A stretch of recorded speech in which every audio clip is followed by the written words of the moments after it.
भाई, आर्टिकल 29 याद करा दे। वो प्रोटेक्शन ऑफ माइनॉरिटीज वाला। हाँ भाई, कैसे याद किया ये?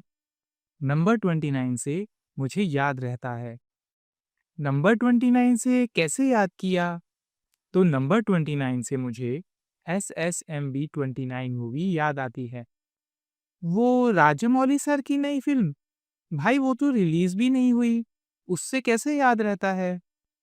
ध्यान से देख भाई, SSMB 29 को मैंने फुल फॉर्म दिया है, सभी के सभी माइनॉरिटी बचाओ 29 से। भाई मस्त ट्रिक है ये तो, एकदम याद हो गया। इसकी डिटेल्स भी याद करा दे। हाँ, तो इस आर्टिकल में दो प्रोविजंस हैं। पहला, कि इंडियन सिटीजन्स को अपनी डिस्टिंक्ट लैंग्वेज, स्क्रिप्ट और कल्चर को कंजर्व करने का राइट है। इसमें माइनॉरिटी तो नहीं लिखा भाई। हाँ, उस पे भी आगे बात करेंगे। और भाई दूसरा क्या है? दूसरा है कि गवर्नमेंट के स्कूल्स और कॉलेजेस या गवर्नमेंट के फंड्स पर चलने वाले स्कूल्स और कॉलेजेस में किसी इंडियन सिटीजन को उसके रिलीजन, रेस, कास्ट या लैंग्वेज के आधार पे एडमिशन के लिए मना नहीं किया जा सकता। भाई समझ तो आ गया, पर याद कैसे रखूंगा? इसके लिए हमें राजमौली सर के फिल्म सेट्स पे चलना होगा। भाई अब वहाँ क्या है? देख, यहाँ राजमौली सर अपनी फिल्म SSMB 29 की शूटिंग नए सेट्स पर कर रहे हैं। अरे वाह! पर इससे कैसे याद होगा?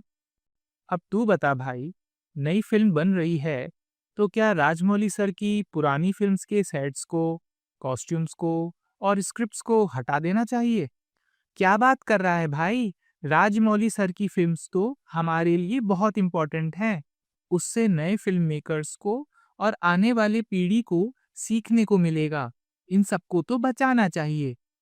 बस भाई, वैसे ही हमारे देश की डिस्टिंक्ट लैंग्वेजेस, स्क्रिप्ट्स और कल्चर को बचाना भी ज़रूरी है। वाह भाई, एकदम समझ आ गया ये पॉइंट तो। दूसरे को भी याद करा दे। हाँ, तो अब तू बता, ये जो राजमौली सर के फिल्म्स के सेट्स हैं, क्या यहाँ किसी पर्सन की एंट्री करने में भेदभाव करना चाहिए? उसके रिलीजन, रेस, कास्ट और जेंडर पे? नहीं भाई, इंडिया के सभी सिटीजन्स उनकी फिल्म को एंजॉय करते हैं। एंट्री तो सबको देनी चाहिए। बस, तो यही है सेकंड पॉइंट। जैसे हमने आर्टिकल 27 में 4 टाइप के स्कूल्स देखे थे।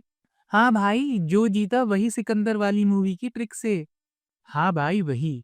तो इनमें से 2 टाइप के स्कूल्स। पहला, गवर्नमेंट स्कूल्स और कॉलेजेस और दूसरा, गवर्नमेंट से फंडेड स्कूल्स और कॉलेजेस में इन रीज़न पर आप किसी सिटीजन को एडमिशन देने से नहीं रोक सकते। भाई मज़ा आ गया ऐसे याद करने में। वो भाई माइनॉरिटी नहीं लिखा था फर्स्ट प्रोविजन में, उसका क्या? हाँ, ये पहला प्रोविजन सेक्शन ऑफ सिटीजन्स की बात करता है, मतलब एक ग्रुप के राइट की बात करता है। और दूसरा प्रोविजन हर सिटीजन की बात करता है, मतलब इंडिविजुअल लेवल पे बात करता है। सही पॉइंट है भाई।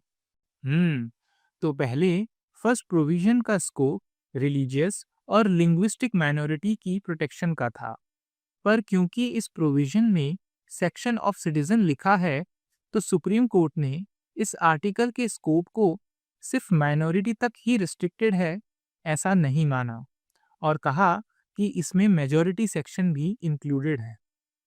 सही है भाई। और कोई इससे रिलेटेड जजमेंट है सुप्रीम कोर्ट का? हाँ, सुप्रीम कोर्ट ने कहा कि लैंग्वेज को कंजर्व करने के राइट में राइट टू एजिटेट भी आता है। भाई इसका क्या मतलब हुआ?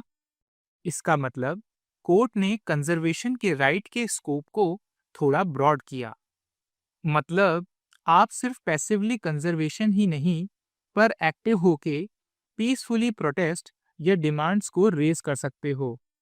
भाई कोई एग्जाम्पल देना। जैसे अगर अपनी पॉलिटिकल स्पीच या प्रॉमिस में कोई नेता किसी लैंग्वेज को कंजर्व करने की बात करे, तो वो रिप्रेजेंटेशन ऑफ पीपल एक्ट के करप्ट प्रैक्टिसेस में नहीं आएगा। हम्म समझ गया, क्योंकि ये उस ग्रुप के राइट टू कंजर्व में आ गया। बिल्कुल सही भाई, समझ गया तू।